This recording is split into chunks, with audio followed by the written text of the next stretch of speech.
Oi, gente. Bom, cheguei em boa hora, né? Pós-almoço, todo mundo tá de barriga cheia, teve sorteio. Então, vamos lá.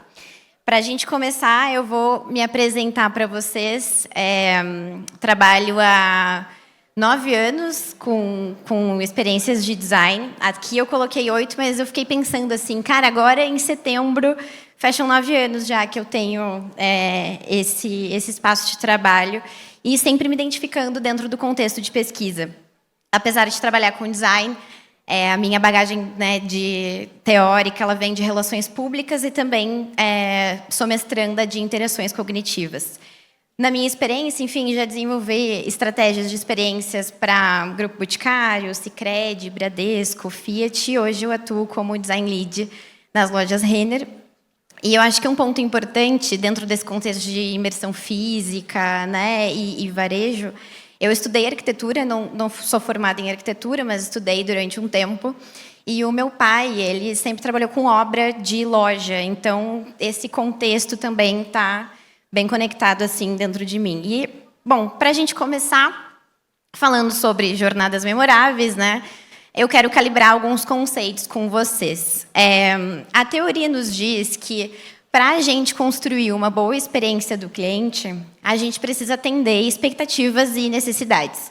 E existem alguns pilares que conectam, né, com esse tipo de estratégia, que são possíveis, inclusive, de serem metrificados, né? Então, a gente está falando aqui da eficácia, que é muito mais sobre a gente ter uma clareza de objetivo e a gente garantir que esse objetivo seja entregue. Sobre a eficiência, que é o objetivo da gente entregar a melhor experiência possível dentro daquilo que foi proposto. Então, a gente começa a entrar muito no campo do como aqui já. E também a satisfação, que conecta com essa camada da percepção, né, das emoções. Mas a gente, entregando esses 3 pontos, né, de eficiência, e eficácia e satisfação, não necessariamente está construindo uma jornada memorável, né? A gente acredita que, dentro desse contexto, isso pode ser conectado muito com fazer o básico bem feito. Porque as pessoas têm expectativas que aquilo que elas desejam não tenham atritos, né? E sejam minimamente satisfatórias. Então, para a gente construir jornadas memoráveis, a gente tem que ir além desses 3 pilares, aprofundando principalmente na camada de satisfação. Então, a gente entende o que é satisfação, né, para aquele público, e dentro desse contexto, a gente mira em superar expectativas. Então, é isso, assim, né? Além desse básico, o que mais eu posso construir de experiência que vai endereçar diferenciais competitivos que, enfim, alavancam, né, uma série de questões ali que são importantes para um contexto de negócio. E aí, essa jornada memorável, ela é um conjunto de experiências divertidas, intensas, imersivas, né, que visam, então, sair desse básico, construir um pouco mais de intensidade. Falando sobre essa questão de consistência versus intensidade, é importante ter em mente que esses 2 espectros de consistência e intensidade, eles não necessariamente são excludentes, bem pelo contrário, eles são complementares e precisam existir. E o manejo dessa estratégia, de onde eu vou trabalhar mais consistência, onde eu vou trabalhar mais intensidade, depende muito, né, de como que a gente quer manipular, no bom sentido, as emoções ali que permeiam aquela jornada. Então, eu posso construir esses picos de experiência de uma forma sobe e desce, né, o passo em que eu vou interagindo com esses pontos de contato da jornada e eu vou tendo, né, essa camada de altos e baixos.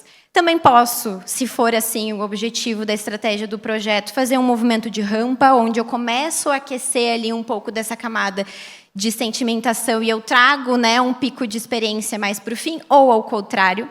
Então, é bem importante assim esse mindset para a gente intencionalmente projetar, né, uma estratégia de experiência. Trazendo um pouco de contexto prático, né, todos esses conceitos aqui a gente vem aplicando há 1 ano, ali dentro do contexto das lojas Renner. E a gente entendeu que estava no momento de reciclar o nosso planejamento estratégico de experiência, principalmente no que tange loja física.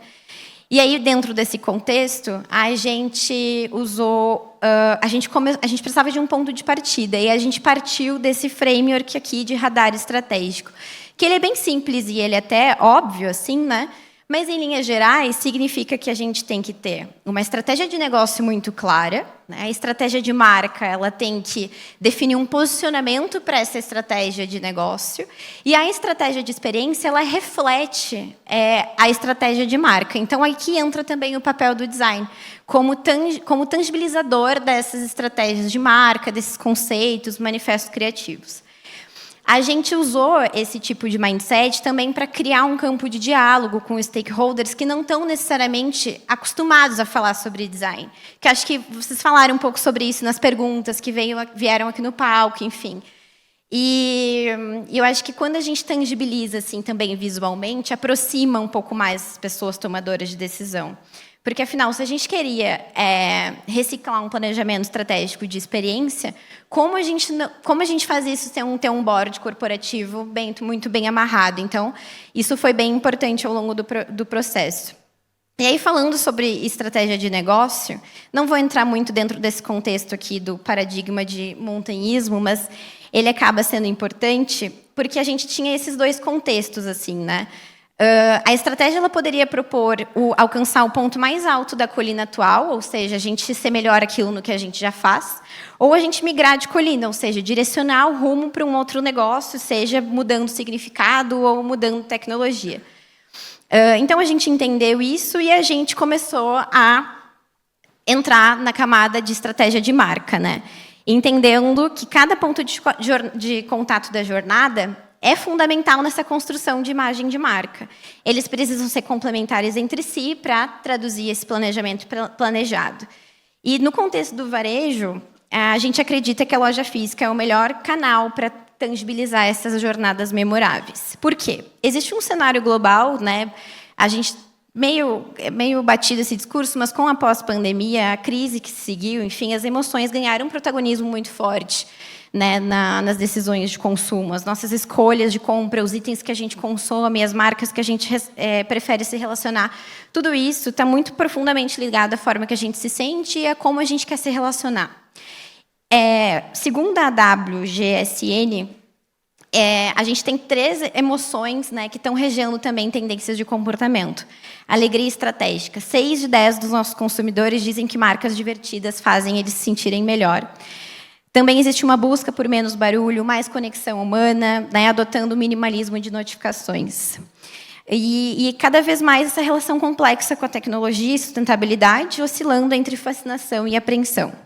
E isso gera alguns aspectos práticos de jornada, né? Ou seja, a gente percebe, pelas pesquisas que a gente realiza, que o cliente quer experimentar os produtos, ele precisa do produto na hora, ele gosta de comprar em loja, não quer pagar frete, e também tem receio de alguns problemas de pós-compra. Aqui eu trago alguns exemplos de marcas que entenderam esses movimentos e foram fazendo experimentos, né?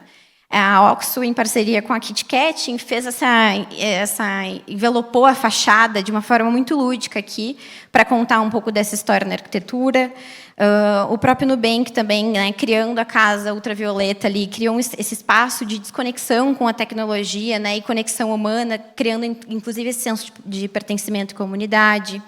A gente tem o Boticário, né, que fez uma ação bem legal esse ano, onde a moeda de troca da loja eram produtos reciclados, então, ou seja, aqui trazendo, de fato, os consumidores a participar ativamente da conversa sobre sustentabilidade. A Wine também, né, que ela é uma empresa nativa digital, começou a ampliar o negócio de loja física, né? Eu agora não lembro de cabeça, mas existem muitas lojas físicas, né, por vários estados brasileiros que a Wine já abriu, muito trazendo essa questão da omnicanalidade da experiência como mote dessa estratégia de expansão e também para essas pessoas tocarem nos produtos, conhecerem os vinhos, né, terem um pouco mais de interação. Dito tudo isso, enfim, né, a gente entra então na estratégia de experiência. É importante trazer aqui um ponto que essa estratégia de experiência, elas não necessariamente é a última parte do processo, né? Essas 3 camadas do radar estratégico, elas podem se retroalimentar também. Algumas vezes isso vai acontecer de forma concomitante, enfim, né? Mas é importante isso, assim. E dentro do contexto de varejo, de moda em loja física, a gente trabalhou muito com arquitetos também, né, para construir todo esse projeto que a gente vem fazendo há 1 ano. A prática do design por si só ela já é colaborativa, então muitas pessoas foram envolvidas ao longo do processo, sim, com comitês e tudo mais, mas os arquitetos foram os principais parceiros ali, junto com o time de marca. E é isso, sim, né? Por que é importante a gente estar muito conectado com o time de marca? Porque a construção dessa marca acontece quando o intangível se torna sensível para as pessoas, ou seja, quando a gente tira esse conceito do papel e a gente efetivamente materializa aquilo que foi planejado. Deixa de ser uma promessa de experiência e ela passa a ser vivenciada pelas pessoas. E é nesse momento que entra o design, né? A gente tem o papel de traduzir a identidade da marca em experiências sensoriais, intelectuais e emocionais.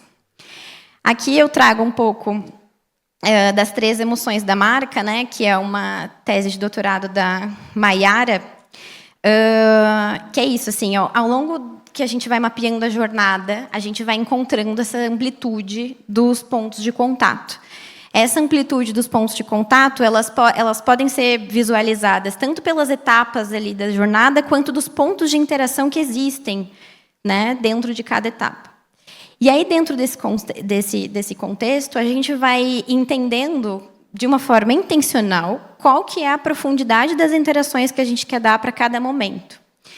E aí existem essas 3 camadas, né? O apelo sensorial, que já se falou muito aqui sobre isso, né? Sobre a gente construir essas experiências que exploram os 5 sentidos, o olfato, o paladar, a audição, o tato e a visão. O apelo intelectual, então, que é a gente assegurar a compreensão das mensagens, acaba aqui entrando numa camada um pouco mais racional. E o apelo emocional é essa construção de jornadas com microalegrias, assim, tornando um pouco mais divertido tudo isso. E é isso que gera pertencimento e afinidade ali dentro daquele contexto. Aqui eu trago alguns exemplos de como esses apelos, esses 3 apelos, eles podem ser tangibilizados na prática, né?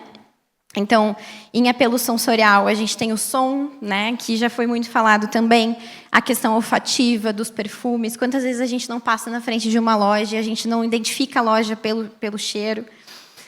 A própria textura, que tem uma questão visual e também tátil. Quando a gente entra nessa questão de intelectual, toda a questão de sinalização, como a gente faz as pessoas encontrarem aquilo que elas buscam. Né? Muitas vezes as pessoas chegam numa loja física já com algo em mente. Eu quero encontrar um serviço ou um produto específico. Como eu encontro isso? As informações, né? A composição dos produtos, né? A origem dele, se ele tem alguma questão relacionada à sustentabilidade, feedbacks, enfim, de forma geral. E o apelo emocional, que o atendimento, assim, para algumas pessoas faz toda a diferença, né? É por isso, inclusive, que algumas pessoas vão na loja. A questão da exposição também acaba sendo muito importante, assim, né? Dentro desse contexto de exposição, existem técnicas de VM que se aplicam para deixar uma loja mais ou menos atrativa. E quando uma loja tem uma técnica de VM bem aplicada versus uma que não tem, isso faz toda a diferença, assim, na percepção de qualidade de produto, né? De informação de moda que está sendo distribuída ali. E na questão do produto, quando a gente trabalha com moda, o que a gente vem percebendo também nas pesquisas, que dentro da cabine do provador acontece, inclusive, às vezes, um download de autoestima ali. Tem pessoas que se visualizam, né, com aquela peça de roupa e já conseguem conectar como que elas estão se sentindo, onde elas vão usar aquilo. Né? Então, tem todo um contexto também. E o objetivo desses elementos é estimular respostas cognitivas que, quando a gente acerta, e aí por isso prototipação, testes, né? A gente afeta o comportamento de compra, e que eu trago alguns exemplos de indicadores que a gente pode monitorar, né, essas questões. O número de itens que foi comprado, o tempo de imersão, o valor gasto, percepção de custo-benefício, a fidelização e a recorrência. Aqui eu trago alguns exemplos também de como a gente vem trabalhando experiência de loja física, né, no time de design da Renner. Então, a gente tem os caixas de autoatendimento, que quando a gente lê verbatins de clientes em redes sociais, vem muito esse tom da magia. As pessoas falam, nossa, é mágico, é mágico, é mágico. Então, a gente lendo esses feedbacks, percebe que fez alguma coisa assim, né, que de fato trouxe um encantamento ali. Para a construção, né, dos caixas de autoatendimento. Teve muita pesquisa. A gente tem uma loja, laboratório de teste dentro do escritório, onde que dá para brincar com prototipação. Então, acho que isso é bem importante. Assim, a prototipação física também é possível, né, a prototipação para além da interface digital, com serviço, com processo, enfim, testando algumas outras abordagens ali. A gente teve também alguns trabalhos aqui de exposição de produto, né, algumas estratégias que foram tangibilizadas para os provadores, questões com serviço de sustentabilidade, maquiagem, enfim. E, para a gente ir encerrando essa conversa, acho que o mais importante aqui da gente ter em mente é que os consumidores eles não percebem uma loja física de forma fragmentada. É essa configuração total que influencia as respostas cognitivas, né? Então, a jornada memorável, ela é o resultado da combinação de todos os elementos, assim, não é isolado, né? E eles precisam provocar algum nível de intensidade, causando impacto nas emoções, percepção e no comportamento do cliente. E agora que a gente está terminando, eu percebi que eu não me autodescrevi, porque eu estava muito nervosa quando eu entrei. Então, agora eu vou me autodescrever. Sou uma mulher branca, loira, baixinha. Coloquei um salto hoje para dar um up aqui, né, nesse palco. E estou com uma blusa, uma camisa aberta, vinho tinto, uma blusa bege e uma calça bordada, não sei, de manualidades, assim, com texturas e listras. E é isso, gente. Muito obrigada.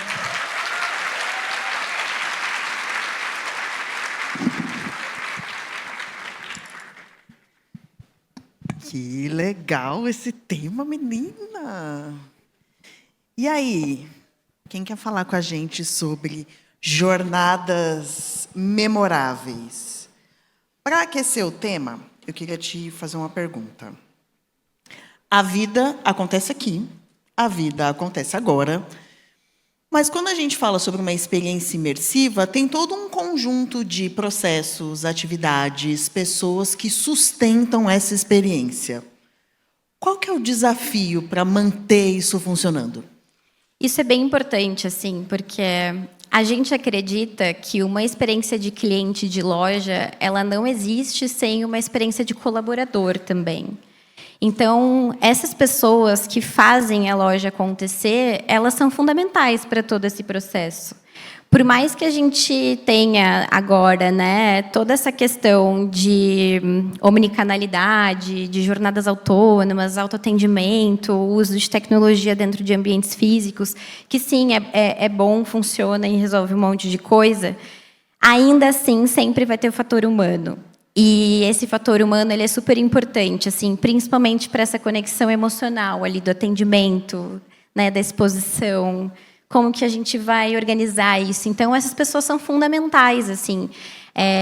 Tem até um case, assim, da Nike, da Quinta Avenida de Nova York, que eles trouxeram, em certo tempo, agora eu não lembro exatamente como foi, mas faz uns anos já, toda uma experiência autônoma para a loja física. E quando a gente foi entrar ali em alguns detalhes para entender como isso tinha sido realizado, tinha mais de 500 colaboradores que sustentavam essa experiência. Então, isso é muito importante, assim. E eu acho que a palavra de sustentar, ela também traz um racional que vai para além do projeto, assim, né? Nós, enquanto designers, somos muito criativos e estrategistas e a gente planeja um monte de coisa. Mas tem uma colega minha, amiga, que inclusive está aqui, que ela diz assim, né, o design sem prática, ele é arte. E a gente precisa de prática. Então, quando a gente entra nessa camada de sustentação, também é um trabalho que entra dentro desse lugar de priorização, de garantir que as pessoas façam aquilo que foi planejado, de testar, de errar, de aprender, de monitorar indicadores. E também é adaptando essas experiências ao longo do tempo, assim, né? Porque a sustentação da experiência num médio e longo prazo, ela também exige um certo uma manutenção do olhar de inovação, assim, como que eu mantenho esses picos de experiência um pico, porque a curva da inovação, ela em algum momento, aquilo que foi uma tendência não vai mais ser uma tendência. Então, como que a gente está atento a movimentos de tecnologia, de comportamento, de mercado, enfim, para manter esses picos ativos, assim, né? Acho que esse é um desafio compartilhado também com o universo do digital. E dentro do nosso contexto, a gente vem cada vez mais se estruturando para garantir essa governança de estratégia, assim, né? E que a gente consiga ter um olhar atento, principalmente à necessidade das pessoas. Que resposta, amiga. Quase foi uma nova palestra. Me conta, se autodescreve e me conta qual que é a sua pergunta. Oiê, eu sou a Marina. Eu tenho cabelo preto, longo, eu uso óculos. Estou usando uma camiseta e uma saia branca e uma jaqueta preta e verde. Gostei da palestra, maravilhosa, parabéns. Você falou um pouco agora sobre as semelhanças até que tem com o universo digital. Eu queria entender um pouco mais das diferenças que tem que são mais particulares assim da experiência física. Você pode explicar um pouco? Com certeza. Vou começar pela questão de prototipação, foi a primeira coisa que veio pela minha cabeça, assim. A prototipação física, ela não necessariamente vai ter uma interface digital. Às vezes, eu vou querer prototipar um serviço, um processo. E aí, isso pode ser feito tanto dentro de um contexto de laboratório, onde eu tenho dados de pesquisa mais controlados ali, onde eu tenho variáveis específicas que a gente pode monitorar. E esses laboratórios, eles podem ser cheios de tecnologia no sentido de câmeras que avaliam, né, aqueles sistemas que a gente viu na primeira palestra ontem, que vão monitorando ali emoções e tudo mais. Então, a gente pode ter várias coisas que, né, trazem dados ali dentro desse contexto mais controlado. Mas uma coisa é a gente prototipar e testar no contexto controlado de um laboratório físico, que pode ser uma loja, teste ali, ou pode ser qualquer outro contexto. E outra coisa é a gente levar isso para uma loja e testar na loja, porque tem muita coisa acontecendo. E a verdade é que o varejo, ele é venda. É isso. Então, qualquer ação que pode impactar negativamente em venda, a gente tem que ter muito cuidado, assim, né, para aplicar esses pontos. Então, tem que amarrar com muita gente para fazer essas prototipações. E garantir que tenha um cenário estruturado de dados ali também para isolar o efeito daquela interação. Porque eu acho que a questão das métricas do ambiente físico também gera um pouco mais de complexidade, assim. Não tem um sistema na loja que está monitorando o que as pessoas fazem. E, se tivesse, poderia entrar no campo da discussão ética, inclusive, que foram algumas questões que a gente falou aqui. Mas não tem. E aí, dentro desse contexto, como que a gente sabe que aquilo que a gente projetou como estratégia de experiência efetivamente deu resultado?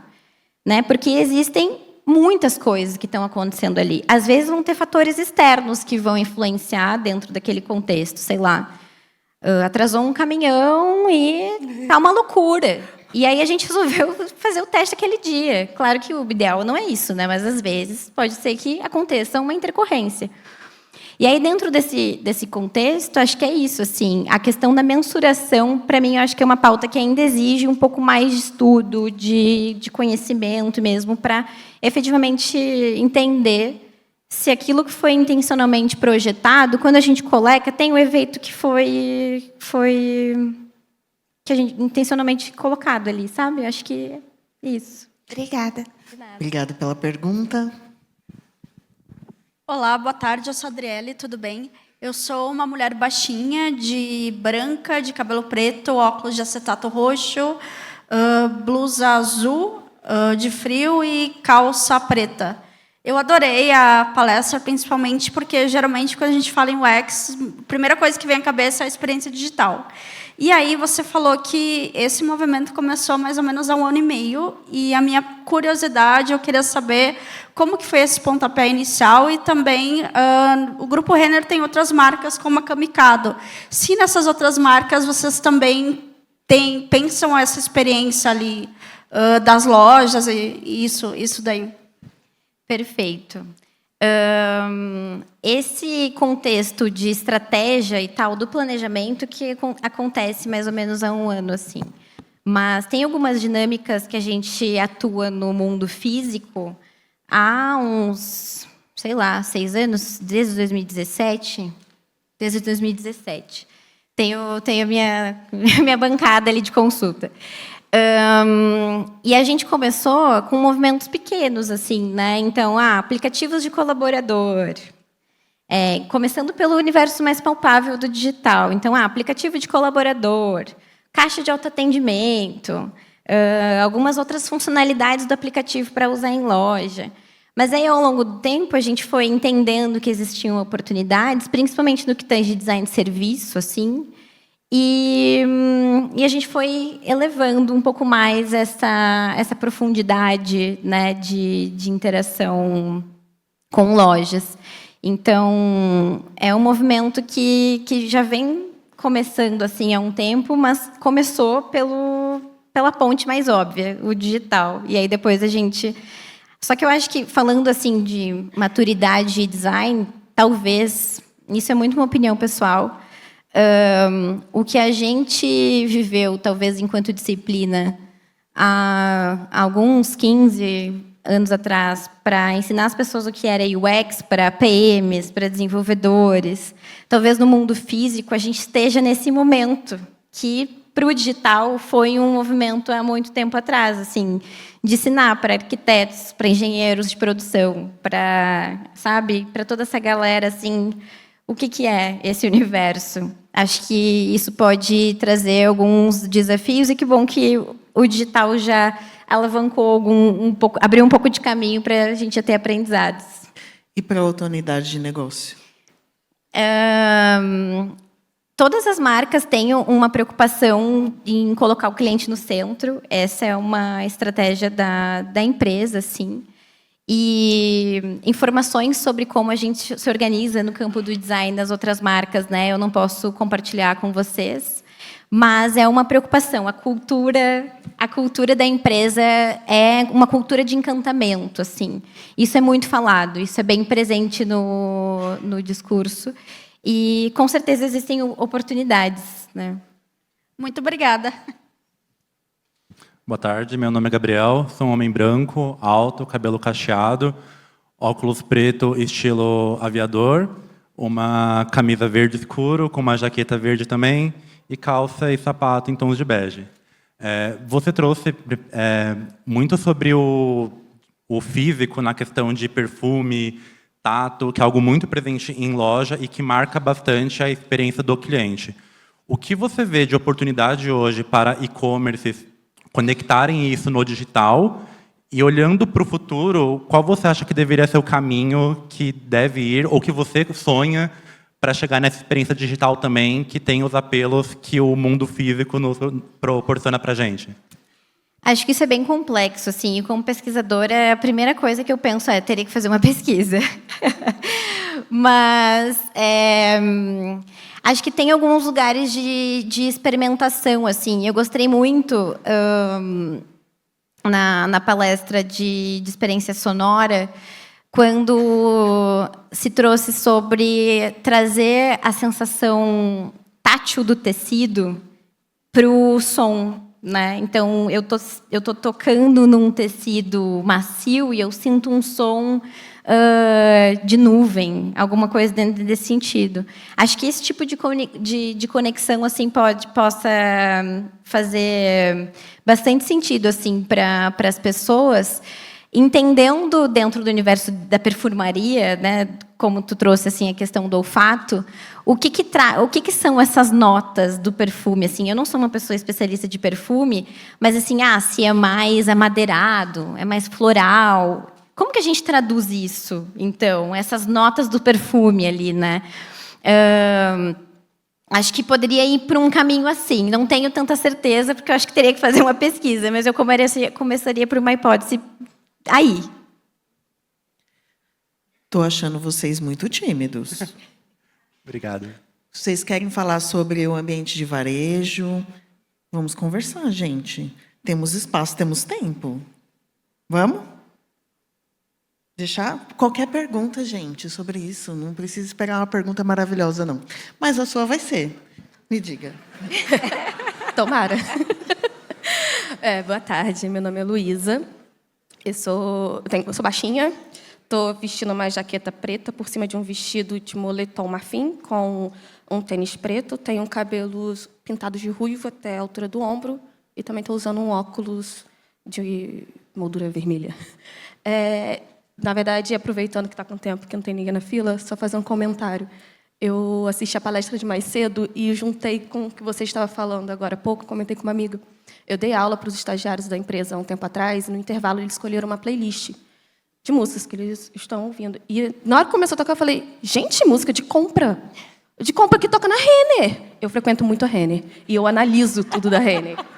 Inclusive o autoatendimento. Amo.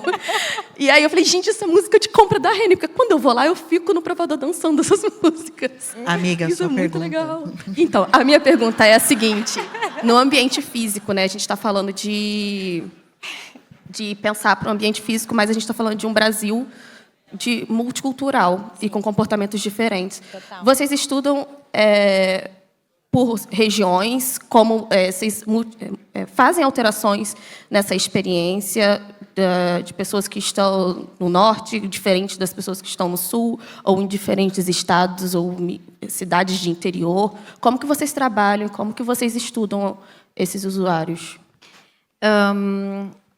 Dentro desse contexto, a gente está falando de personalização, de alguma medida, né? Porque é isso, assim, a personalização é entender um contexto e aplicar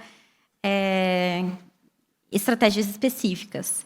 E pensando nessa pluralidade que é o Brasil, que são muitos Brasis e tem muita coisa acontecendo, acho que numa instância bem hiperpersonalizada, cada loja é uma loja. Tem uma realidade diferente, né? Tem um universo à parte ali, que muita coisa está acontecendo no entorno e que aquilo ali, de uma forma direta ou indireta, vai influenciar no comportamento. Então, é uma loja de rua, é uma loja de shopping. Isso muda, tudo muda, assim. Então, acho que, em linhas gerais, essa camada de hiperpersonalização cada loja é uma loja. Mas, num contexto mais, falando a linguagem do negócio, se cada loja for uma loja, a gente não tem escala de sustentar esse tipo de estratégia de experiência. Até porque não tem esse grau de acompanhamento ali do que está acontecendo dentro desse contexto. São mais de 450 lojas, é muita coisa. Então, tem que ser um pouco mais clusterizado, assim, né, para chegar num lugar que é possível, assim. E aí existem algumas estratégias de clusterização para olhar para grupos, né? Então, isso é bem importante, assim, porque, embora a personalização seja uma tendência, e a gente está vendo isso acontecer, principalmente com o uso de algoritmos, né, que recomendam peças e fazem todo esse movimento, para um negócio físico, a escala é importante. Então, essa lógica de agrupar semelhanças faz sentido para ser viável. Obrigada pela pergunta e pelo desabafo. Caio Calado. Olá, oi, Aline. Traga a sua pergunta. Boa tarde, pessoal. Gente, sapato, eu acho que é verde, quer dizer, eu acho que é cinza, mas é verde, eu não enxergo cor. Estou todo de preto, um boné, acho que vermelho também. Bruna, parabéns pela palestra, foi muito boa. Eu queria perguntar um pouco sobre comportamentos, assim. Acho que durante a pandemia, né, surgiu aquela ascensão das lojas provedores, né, da gente ir lá experimentar, e, de repente, parece que sumiram as lojas. Talvez eu vou perguntar sobre a loja, mas eu não queria ouvir a opinião da loja, assim. Eu queria mais ouvir a sua opinião mesmo. Porque ontem eu vim aqui palestrar sobre o tema de design e IA. E aí eu estou vendo que, em muito pouco tempo, a gente vai começar a conversar com as coisas e criar com as coisas. Que nem no filme Her. Não sei se alguém lembra lá do filme. E aí eu queria perguntar para você, assim, como é que você acha que vai ser essa jornada aí nos próximos anos? Tem alguma coisa que você... Caramba, que doideira, a gente está indo para cá. Tipo, tem alguma coisa que passa na sua cabeça sobre isso? Assim? Um pouco filosófica a pergunta. Sim. Vamos filosofar. Aham. Em um minuto. Um minuto. Em um Desculpa, minuto, meu Deus, a vai ser Aline está difícil. pedindo um minuto. Eu sou uma pessoa que gosto muito do mundo físico, assim. Eu fico sem Instagram muito tempo, fico sem usar redes sociais e vivo muito aqui agora. Então, acho que a minha tendência de olhar filosófico humano vai para um lugar de esperança, de que a gente consiga não esquecer que existe muita coisa aqui ainda para a gente tocar, para a gente sentir, para a gente vivenciar, experienciar com esse corpo assim que nos dá tantas sensações. Não que o digital não possa fazer isso, assim, porque eu acho que principalmente nesse universo dos games, tudo isso acontece também, assim, né, dessa capacidade de teletransporte, talvez para um outro universo. Mas eu acredito que são universos paralelos, assim, e que o mundo físico, a minha esperança é nele, assim. Espero que os seres humanos cuidem disso que a gente vem destruindo, na verdade, ao longo do tempo, e que a gente tenha preocupações genuínas, assim, dentro desse contexto, para não deixar todo esse excesso de tecnologia e destruição do meio ambiente faça com que a gente fique pessoas com curvatura na cervical, porque a gente só olha para baixo. Então, eu acredito no universo físico nesse lugar, assim, talvez como um lugar de humanidade ainda. Filosofou em um minuto, você viu, né? Obrigado. Vai dar tempo? Você vai trazer aquela pergunta para a gente fechar com chave de ouro e ela responder em um minuto. Fechado, vou tentar. Bem, meu nome é Maria Clara, eu sou uma mulher branca de cabelo escuro, longo. Estou com uma jaqueta estampada com naipes de baralho, uma calça jeans e uma meia vermelha e um teninhos preto e branco. Muito estilosa, inclusive. Obrigada. Você falou sobre hiperpersonalização, que é um tema que para a gente é bem importante, onde a gente trabalha. E eu queria saber se, quando vocês propõem essas experiências que são presenciais, que são físicas, né, além do digital, e que são muito ali de um momento, né, se existe um pensamento também na continuidade daquela experiência. Né? A gente fala muito sobre levar a marca junto com você em vários momentos. Né? Isso é até um senso comum, né, em algumas campanhas. Então, se vocês, quando propõem essas experiências que são de serem realizadas ali presencialmente, né, se é pensado também um contexto do pós-compra, né, desse comportamento. Sim. Vou tentar ser breve. Existe um conceito que é o ROPO, né, que é sobre pessoas que usam a loja como um espaço de experimentação mesmo. E as pessoas não vão sair dali comprando, elas vão continuar a comprar em outros canais. Então, a gente tem que pensar que não acaba ali. Pode ser que esteja só começando. E isso é importante, assim, esse senso de continuidade, né? E o reverso também, o oposto também acontece, quando a conversa começa no digital e desce para a loja. Aí a loja tem a responsabilidade de fechar com chave de ouro. Então, essas trocas, assim, eu acho que é o mais,